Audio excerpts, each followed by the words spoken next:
set themselves. Thompson's there. In comes Head. In comes Murray, but Thompson's still battling. Head tries to pick it up. Here's a great battle. Wallace to Tottenham. Tottenham steadies. And now it's a draw. 1 point. 73 points each. And what's the time, Mike? 23 and a half minutes gone. Can they get up? 23 and a half. Oh, there's tremendous pressure out here. And the excitement, the place is seething. Fortius quo fieldus. Strength through loyalty. These are the three words that have driven the St Kilda Football Club since their humble beginnings back in 1873. One premiership in 147 years. 1966. All decided by a wobbly torpedo punt from club legend Barry Breen. Since then, 4 grand final appearances resulting in 3 losses and a draw. Definitely a club starved of success. After one of the better draft and trade periods of modern memory between the end of 2000 and 2001, bringing in key players such as Aaron Hamill, Stephen Lawrence and the G-Train, Fraser Gehrig, as well as drafting Justin Kajitsky and one of the best Saints of all time, Nick Riewoldt, St Kilda began to climb up the ladder. 2004 and 2005 saw heartbreak. 2 top 4 finishes, 2 Coleman medals, and 2 preliminary final exits to the eventual premiers of that year. The 2006 season saw change, and lots of it. After a 7th place finish and an early finals exit at the hands of Melbourne, Grant Thomas was famously shown the door. Ross Lyon was the man to steer the ship. In a time where the club could have gone one of 2 ways, Lyon brought his defensive and unheard of playing style and flipped the league on its head with it. After narrowly missing the finals in his debut season and making it to the prelims the year after in 2008, this Saints team was ready to strike. 2009 brought St Kilda to the forefront of the competition.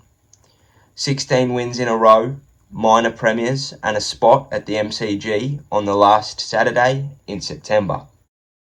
But it all come crashing down at the hands, or foot rather, of Matthew Scarlett. Zach Dawson spills it, but a clever sucker by Scarlett to Ablett from 18 metres. He drills it long to the tip of the goal square. Big flyers wanted. Varco, handball's over.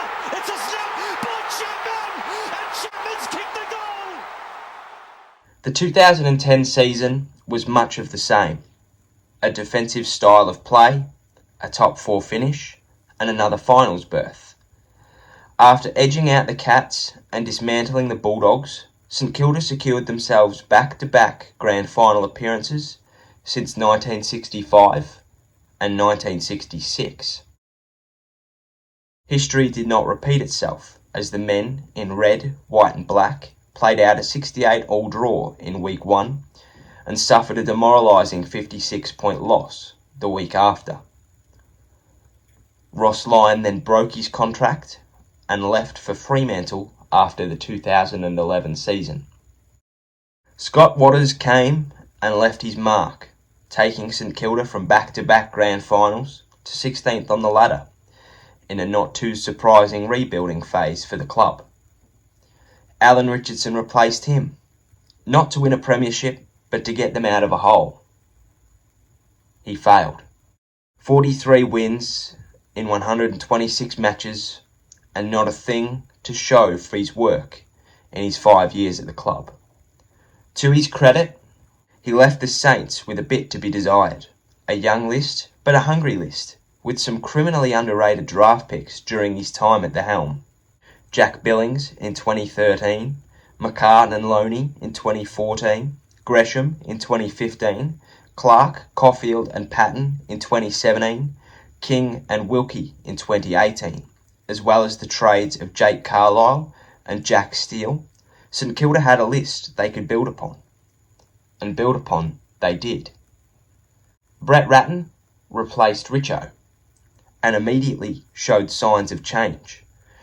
recognising the list needed not youth and draft picks, but rather experience and pace. Hill, Howard, Ryder, Jones and Butler all made their way to Moorabbin in the most active trade period in the club's history. The addition of Jared Roughead as a forward coach cannot go unnoticed either. New beginnings are to dawn on the Saints, a new coach, fresh faces, and a point to prove. In a shortened season, St Kilda have made a great start to their 2020 campaign. Sitting fourth on the ladder with a 3-2 record, St Kilda's new style has been very difficult to work out. A fast-moving, attack-driven, pressured style of game has been very beneficial for Brett Ratton's men so far. The question of how good could we be is one that is often said, but is usually filled with an empty answer. This St Kilda team may not win the premiership this year, but if they could enter the finals in 2020 of all years, who knows what could happen? And who knows how good this St Kilda team just might be.